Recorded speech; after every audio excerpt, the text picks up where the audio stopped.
오늘은 110편 말씀을 가지고 세우시는 주님의 손, 주님의 손길이라는 제목으로 함께 말씀을 나누기를 원합니다.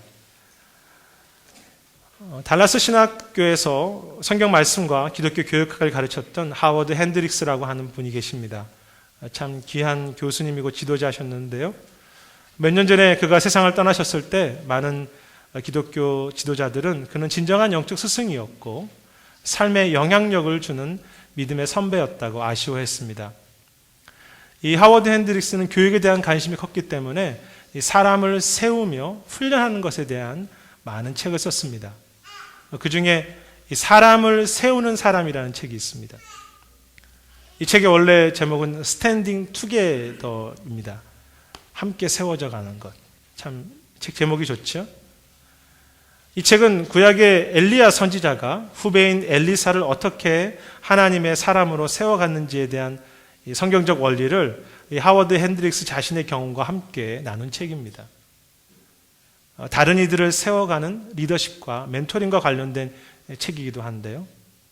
그런데 책 제목이 스탠딩 투게더이죠. 함께 세워지는 것.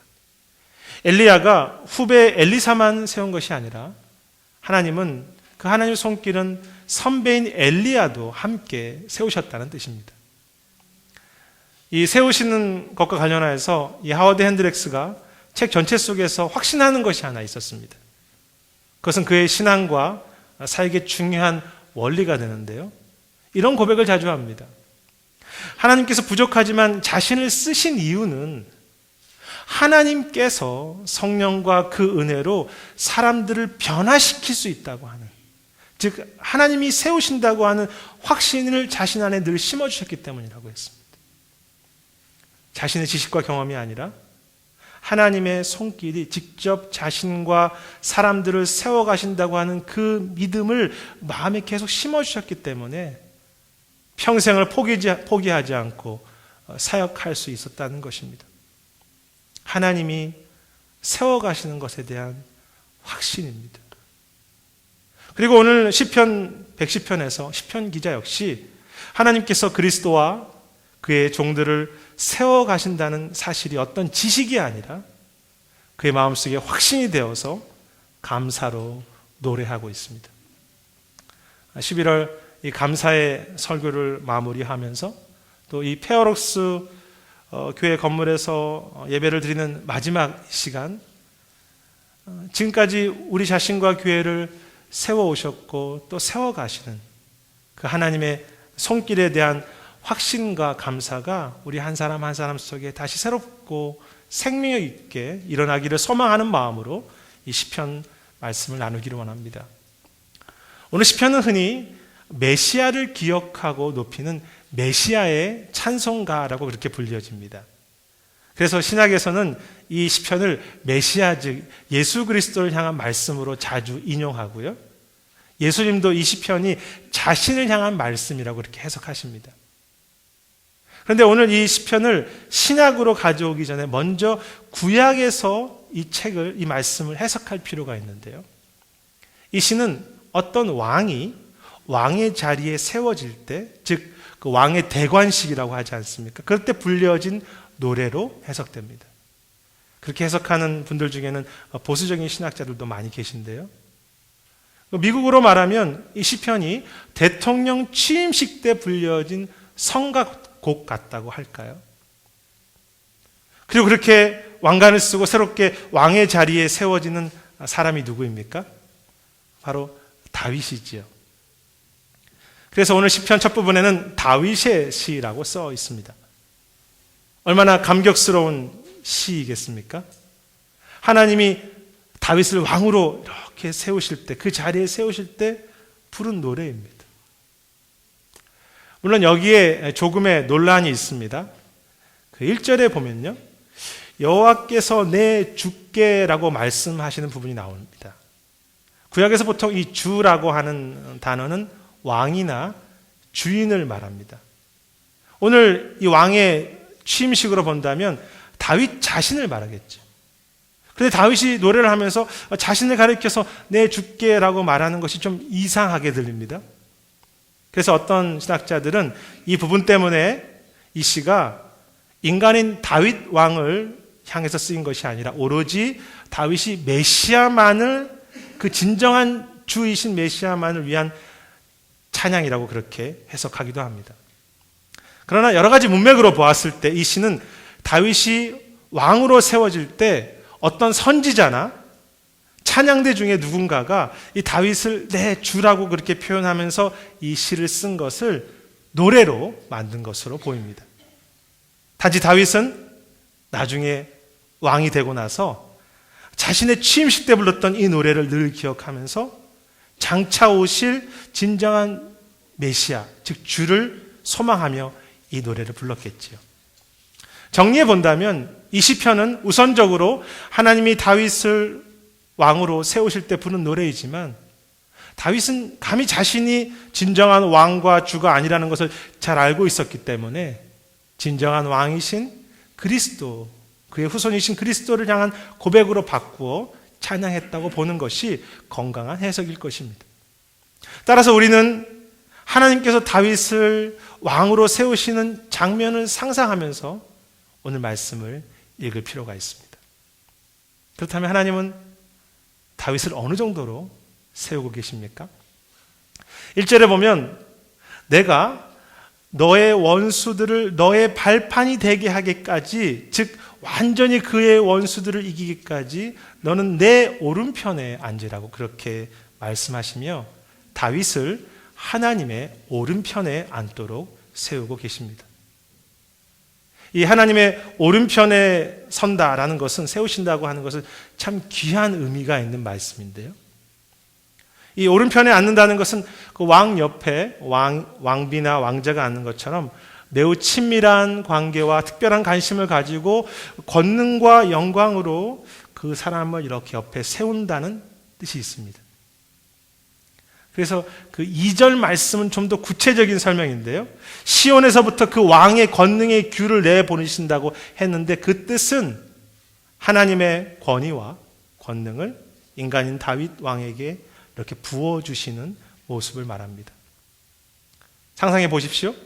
일반적으로 그 왕은 취임식 때, 대관식 때 자신이 가장 중요한 자리에 앉게 됩니다. 하지만 다윗은 자신이 그 중심이 아니라 진정한 왕이신 하나님의 옆자리에 앉는 왕이었습니다. 그런데 하나님께서 그 모든 권세와 영광과 능력을 다윗에게 부어주십니다. 하나님 옆에 서는 겸손과 그를 세우셨다고 하는 감사가 참 귀하게 함께하는 장면이죠. 미국 대통령도 취임할 때 이 성경에 손을 얹고 선서하지요. 자신이 대통령이지만 성경과 하나님 앞에서라고 하는 뜻이 아니겠습니까? 물론 그 영광스러운 의미가 이제는 사라지고 형식만 남아서 아프지만 말입니다. 그런데 이 오른편에, 우편에 앉는다는 표현은 그에게 능력과 권세와 영광을 준다는 뜻과 함께 매우 친밀하다, 친밀함을 함께 나눈다는 뜻도 있습니다. 제가 만약 어떤 성도님과 이렇게 식사를 하는데 제 옆자리에 앉으세요 하면, 같이 밥을 먹고 대화하자고 하면 매우 친밀하게 들리겠죠. 물론 제 옆에 앉기를 다 싫어하시더라고요. 목회자 옆에 앉으면 소화가 안 된다고, 체하신다고 하더라고요. 따라서 다윗은 하나님 오른편에 앉는다는 이 말씀을 어떤 이론으로 이렇게 성경의 내용으로 읽지 않고 이 시편을 마음속에 품고 실제로 자신이 하나님 옆에서 노래했습니다. 그 하나님 오른편에 서는 친밀함을 누리고 즐거워했다고 할까요? 그래서 다윗은 왕이 된 이후에도 하나님이 자신 오른편에 세우셨다는 이 소중한 특권을 계속 사용합니다. 그 우편에 서서 찬양하기도 하고 하나님을 예배하기도 하고 기도하는 일이 그의 소중한 일이었고 그의 즐거움이었습니다. 흥미롭게도 나중에 찾아보시면 시편 16편에도 오늘 말씀과 비슷한 표현이 나옵니다. 거기서 다윗은 이런 고백을 합니다. 여호와께서 내 오른편에 항상 계시며 내가 흔들리지 않으며 내가 여호와를 즐거워한다고 했습니다. 여호와께서 내 옆에 항상 계시며, 여호와께서 내 옆에 항상 계시며, 그리고 그렇게 우편에 세우셨다는 사실을 마음에 품고 주님 옆에서 기도든 찬양이든 할 때 하나님이 자신을 세우셨다는 이 진리가 그의 마음에 확신으로 계속 이렇게 불타올라서 끝까지 그는 정말로 주님 앞에서 겸손한 왕으로, 그리고 어려움이 있어도 늘 용기를 잃지 않는 왕으로 설 수 있었던 것입니다. 사랑하는 여러분, 하나님께서 그 오른편에 그 귀한 자리에 늘 우리를 세우시고 친밀함과 권능과 영광을 주셨다는 이 영광스러운 엄청난 진리가 정말 오늘 우리 안에 감격이 되고 그 생각을 할 때마다 우리가 감사하고 그렇게 확신으로 다가오고 계십니까? 신약에 와서도 예수님은 그의 백성들인 우리 모두를 왕같은 제사장으로 특별한 자리에 세우셨지요. 그런데 안타깝게도 우리를 하나님 옆자리에 세우신 그 능력과 친밀함을 우리는 자주 잊어버리고 그 능력을 경험하지 못한 채 살아가는 것을 많이 봅니다. 그 이유가 무엇입니까? 세우신 옆자리에 서 있지 않기 때문이죠. 우리를 세우셨다는 이 진리를 자주 잊어버리고 그 특권을 사용하지 않습니다. 반면 우리는 하나님의 오른편에 서 있기보다 다른 것과 함께 하느라 너무 바빠서 이 소중한 것, 하나님의 옆자리, 우리가 어떤 사람이고 우리에게 주신 권능과 영광과 권세가 그 친밀함이 무엇인지 다 놓치고 살아갑니다. 하워드 핸드리스는 그의 책에서 엘리야의 시대는 참 절망의 시대였다고 했습니다. 왜냐하면 그 시대에 참 악한 왕들이 많았기 때문입니다. 그래서 때로 엘리야도 이렇게 많이 흔들렸습니다. 하지만 하나님에 대한 확신이 그의 마음속에 계속 새롭게 불타올라서 다시 일어선 이유가 무엇입니까? 그것은 엘리야가 성경적 지식이 많아서도 아니고 그가 엄청 훌륭한 사람이라서가 아니라 그도 평범한 사람이지만 하나님이 자신을 세우셨다는 것을, 그 진리를 기억하며 그 세우신 옆자리에서 하나님과 함께하는 시간, 기도의 시간을 가졌기 때문이라는 것입니다. 실제로 엘리야가 너무 힘들 때 하나님은 그 옆에 오셔서 그를 만지시고 그를 먹이시지 않으셨습니까? 그래서 신약의 야고보서에도 이 엘리야를 이야기할 때 우리와 같은 평범한 사람이지만 하나님의 능력을 경험하는 기도의 사람으로 표현합니다. 그가 특별한 사람이 아니라 하나님이 자신을 특별한 자리에 세우신 것을 기억하고 그 자리에 서려고 했을 뿐입니다. 저는 우리가 단지 나를 하나님의 옆에 세우셨다는 이 진리와 특권을 마음에 놓치지 않고 그냥 하루를 살아가는 것만으로도 우리의 삶에 큰 확신과 능력이 주어진다고 분명히 믿습니다. 내가 억지로 주님의 옆자리에 서는 것이 아닙니다. 이미 세우신 그 자리에 서는 것입니다. 그 세우신 자리에서 기도와 친밀함으로 살아갈 때 엘리야를 그 옆에서 이렇게 먹여주셨던 것처럼 오늘 시편의 말씀처럼 하나님께서 친히 그 원수들이 다 발 앞에 엎드리기까지 왕으로서 먹이기도 하시고 우리를 위해서 싸워가시기도 하시는 것입니다. 우리는 이제 새로운 건물로 가서 앞으로 주님을 더 잘 섬기기를 기대하고 있습니다. 그런데 우리가 놓치지 않아야 할 소중한 진리가 무엇입니까? 우리가 왕으로 우리가 얼마나 잘하는가가 아니라 그것 이전에 하나님만이 왕이시며 하나님께서 직접 우리 한 사람 한 사람과 교회를 그리고 이 땅을 세워가신다는 진리가 아니겠습니까? 그런데 이 진리가 언제 정말로 우리의 가슴을 이렇게 막 떨리게 하는 지속적인 겸손이 되고 어떤 교회의 절망 속에서도 감사가 되며 능력과 확신이 됩니까? 그것은 다윗처럼 내가 왕이 되지 않고 나를 부르신 그 하나님의 옆자리, 때로는 겸손한 자리이기도 하고 때로는 권능과 영광을 주신 그곳에 서서 내 옆에 계신 주여라고 그렇게 고백하며 하루를 살 때 있죠. 저도 목회자로서 참 부족하기 때문에 자주 넘어지지만 이 부족한 죄인을 그 영광과 권능의 자리에 두셨다는 이 사실을 기억하며 내 옆에 계신 주여라고 기도할 때 결코 교만해질 수 없고요. 실제로 그 권능과 영광으로 제 자신을 새롭게 세우시는 것을, 그런 감사 확신을 체험하기 때문에 때로 어려움이 있어도 늘 감사로 목회할 힘을 얻습니다. 내 옆에 계신 주여. 사랑하는 여러분, 우리를 그 옆자리에 세우신 그 손길을 늘 기억하고 감사하며 그 자리에 서서 그 자리를 놓치지 말고 내 옆에 계신 주여라고 하나님을 즐거워하기도 하고 감사하기도 하고 기도하는 우리 모두가 되시기를 주님의 이름으로 축복합니다. 우리를 그 귀한 옆자리에 지금도 세우시는 하나님의 손길에 대한 확신과 감사입니다. 그런데 더 감사한 것은 3절에 보면 그 권능의 날에 백성들이 즐거이 헌신하나니 새벽 이슬 같은 주의 청년들이 주께 나온다고 그렇게 말합니다. 새벽 이슬 같은 청년들을 세우신다. 제가 대학교 1학년 때 이 말씀을 이렇게 한 목사님을 통해서 들었는데 참 도전이 되었습니다. 그 당시에는 제가 20대 초반이어서 새벽 이슬 같은 청년이라는 말이 좀 구체적으로 다가왔던 것 같습니다. 근데 그 이후 딱 30년이 됐는데요. 이제는 제가 새벽 이슬 같은 청년이라고 말하기에는 약간은 조금 미안한 생각이 들기도 합니다. 새벽 이슬보다는 조금 불순물이 낀 중년의 혹은 오후의 이슬이라고 할까요?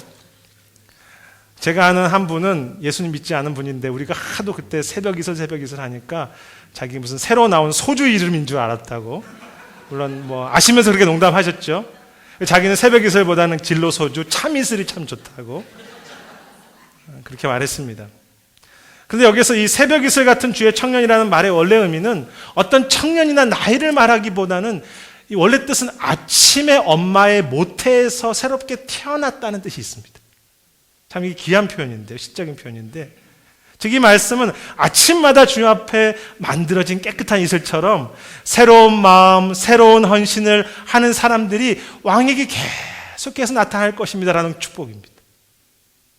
그럼 여기 계신 모든 분들이 나이와 상관없이 아침마다 새롭게 주님을 향해 살려고 할 때, 내 옆에 계신 주여라고 그렇게 결단할 때 아침에 모태에서 새롭게 태어난 새벽 이슬 같은 청년들이시죠. 이 새벽 이슬 같은 우리 성도님들, 이슬 같은 장로님들, 또 이슬 같은 목회자, 물론 제가 이슬이라고 하기엔 조금 무겁지만 그래도 새벽 이슬 같은 목회자입니다. 중요한 것은 하나님께서 특별한 다윗 왕만을 하나님의 우편에 세우신 것이 아니라 친히 수많은 헌신된 사람들을 계속 아침마다 새롭게 세우시겠다는 것입니다. 이 약속을 받은 다윗 왕의 시대가 그렇게 다 좋은 것만은 아니었습니다.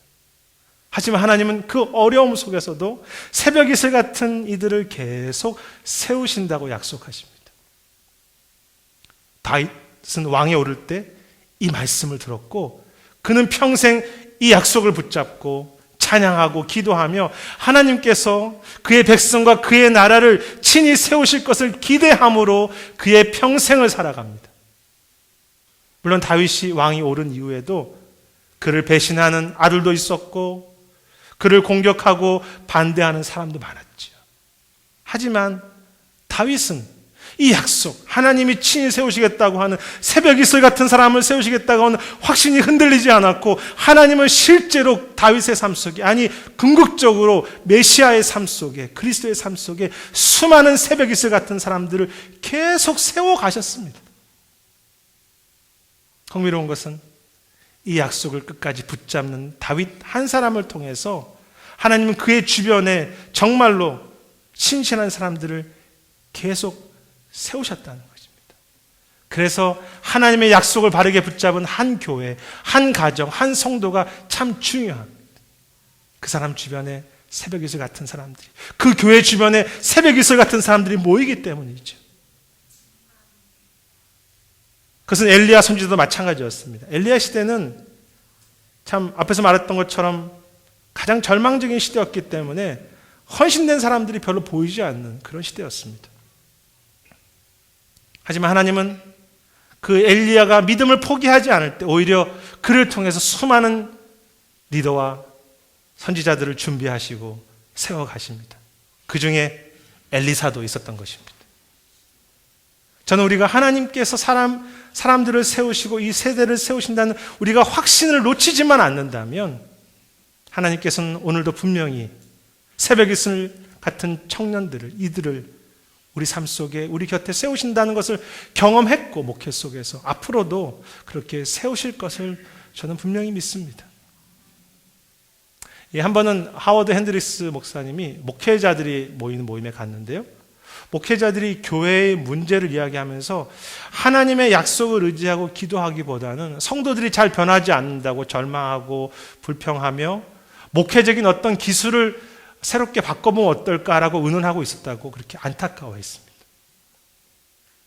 그분들도 하나님이 세우신다고 하는 말씀의 원리와 기도의 중요성을 왜 모르겠습니까? 하지만 때로 말씀 붙잡고 기도해도 그리고 오랫동안 섬겨도 하나님을 의지해도 열매가 잘 보이지 않기 때문에 절망하거나 다른 교회 스타일, 목회적인 방법으로 하면 될까라고 생각했던 것이죠. 그래서 하워드 핸드릭스는 그 자리에서 나와서 정말 아파하면서 그 목회자들을 판단하기보다는 그들을 위해 기도했다고 했습니다. 하나님이 세우신다는 그 약속이 아무리 어두워도 계속해서 그들 속에 계속해서 역사한다는 것을 다시 붙잡고 소망으로 기도할 수 있는 목회자들과 교회와 성도들이 되도록 저도 그것밖에 없다고 생각합니다. 하워드 핸드릭스 목사님이 그 시대와 목회자들을 보면서 왜 절망이 안 됐겠습니까? 하지만 그렇게 소망이 보이지 않아도 그때에도 하나님의 약속을 놓치지 않고 다시 기도하고 소망할 때 하워드 핸드릭스 한 사람 그 주변을 통해서 그 곁에 소중한 리더들이 계속해서 많이 세워집니다. 저나 김 목사님이나 아니 우리 모두의 소망이 우리 교회를 통해서 그리고 우리 한 사람들을 통해서 새벽 이슬 같은 사람들이 세워지고 우리 자신도 주 앞에 이렇게 헌신하며 우리의 주변이 주 앞에 돌아오는 것이 아니겠습니까? 그러나 김승 목사님이나 오천호 목사가 설교를 잘하고 훌륭해서 혹은 우리 교회 장로님들의 리더들이 잘해서 교회가 잘 세워지는 것이 아니라는 것을 너무 잘 아시지 않습니까? 하나님이 직접 새벽 이슬 같은 이들을 어두움 속에서도 계속 세우십니다. 그래서 참 부족한 목회자지만 참 기대가 됩니다. 이 새 건물 또 교회를 통해서 하나님이 이 땅과 지역을 어떻게 또 새롭게 세우실까라고 기대가 되기 때문에 이 말씀을 붙잡고 미래가 잘 보이지 않지만 소망으로 기쁨으로 기도하는 것이죠. 저는 분명히 주님께서 이 교회 앞길 속에 새벽 이슬 같은 이들을 세우실 줄 믿습니다. 사랑하는 여러분, 당장 눈에 보이지 않아도 엘리야처럼 다윗처럼 우리 주변에 새벽 이슬 같은 자녀들, 청년들을 세우신다는 소망과 확신을 놓치지 않고 끝까지 기도하고 섬기는 은혜가 우리 안에 회복되기를 주님의 이름으로 축복합니다. 다윗은 지금 우리를 하나님의 우편에 세우시고 새벽 이슬 같은 청년들을 세우신다는 하나님의 손길을 분명히 확신하면서 감사로 기도로 이 찬양, 이 시를 드리고 있습니다.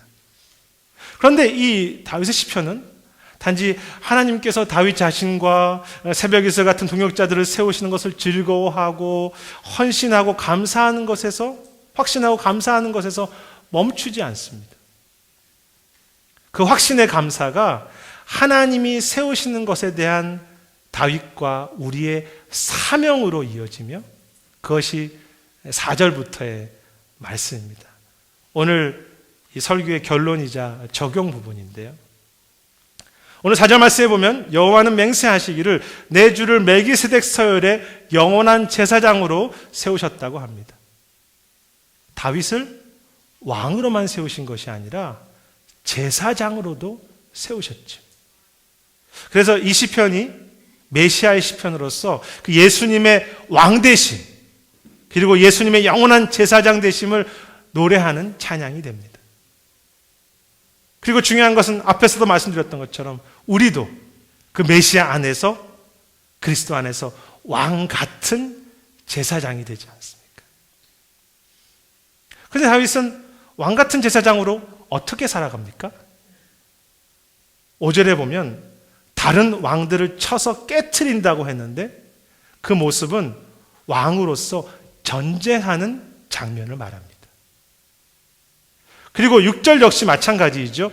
힘겹게 싸워가는 땀 흘리는 제사장과 왕의 모습입니다.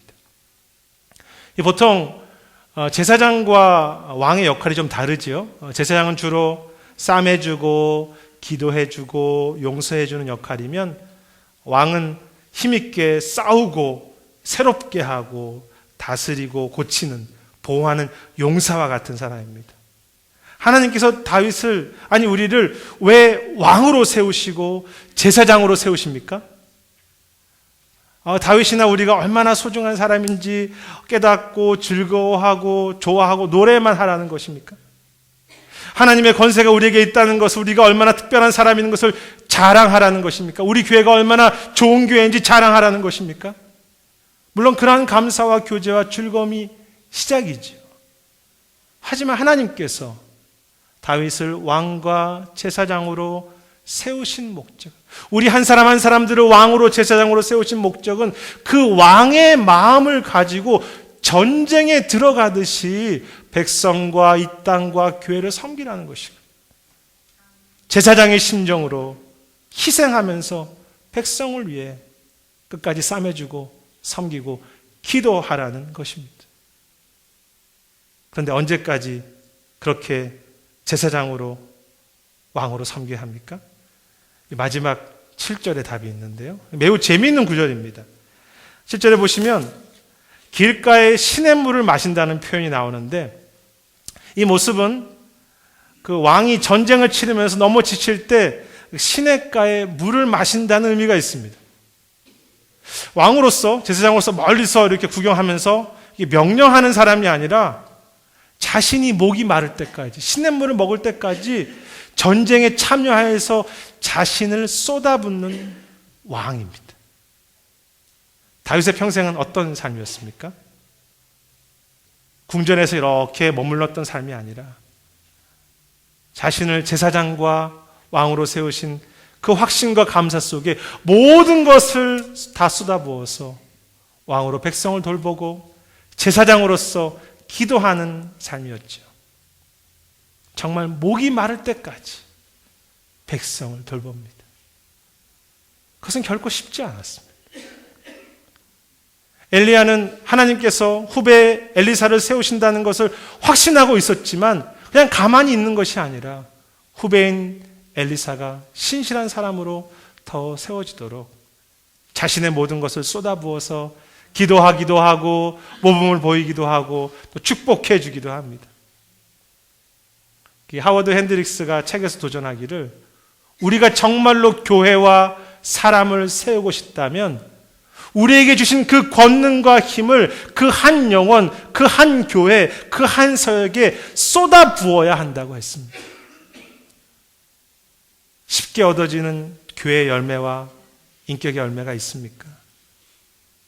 기도와 사랑으로 끝까지 그 한 사람, 그 한 자녀, 그 한 사역, 그 한 민족에게 쏟아붓는 것입니다. 목이 마를 때까지.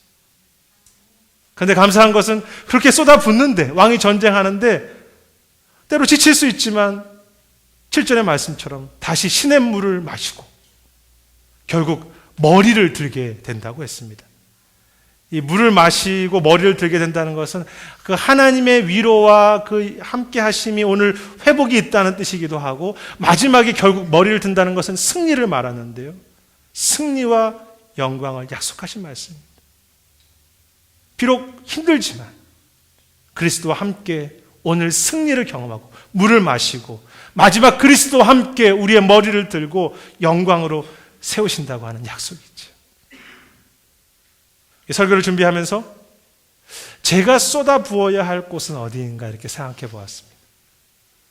물론 저에게는 북한도 있고 또 다음 세대도 있고 또 기도해야 될 사람도 있겠지만 이 땅에 건강한 공동체가 세워지는 일에 쏟아붓는 것이 제가 섬겨야 할 것이 아닌가 그렇게 생각해 보았습니다. 어떤 조직적인 교회가 아니라 정말 그리스도의 몸으로서의 그 진정한 교회 회복. 그냥 사람들이 모여서 즐거워하는 그런 교회가 아니라 성령께서 오늘도 역사하시고 하나님의 말씀이 살아서 우리 안에 역사하며 서로를 정말로 사랑하고 세상에 영향력을 주는 섬기는 그런 공동체 회복을 위해 끝까지 쏟아붓는 것. 그것을 위해서 목이 마르겠죠. 힘들 것입니다. 물론 제가 이 시대에 우리 크로스포인트를 교회에서 통해서 건강한 교회를 다 완성을 이루겠다고 그렇게 생각하지 않습니다. 그리고 제가 섬기는 열매도 어쩌면 너무 작은 열매에 불과하겠죠. 하지만 제가 왕이 아니라 주님께서 왕이시기 때문에 주님께서 결국 완성해 가실 것이고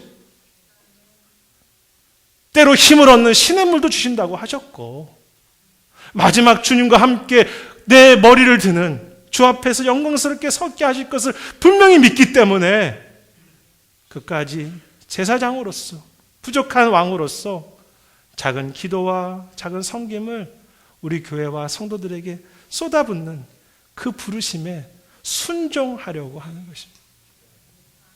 그리고 저와 똑같은 왕이신 제사장이신 모든 성도님들에게도 목이 마를 때까지 쏟아붓는 그 기도와 헌신을 끝까지 가시자고 그렇게 주님의 초대를 제가 전달하는 것이죠. 사랑하는 여러분, 우리가 땀과 피를 쏟아 부어야 할 그 한 영혼, 그 작은 사명, 그 민족, 그 나라, 그 섬김은 무엇입니까? 우리를 소중하게 세우신, 영광스럽게 세우신 그것을 늘 기억하며 그 마지막 영광 앞에 설 때까지 오늘의 작은 제사장과 왕으로 사랑과 기도를 이 교회와 영혼들과 이 땅에 쏟아붓는 그런 우리 모두가 되시기를 주님의 이름으로 축복합니다. 말씀을 정리해 보겠습니다.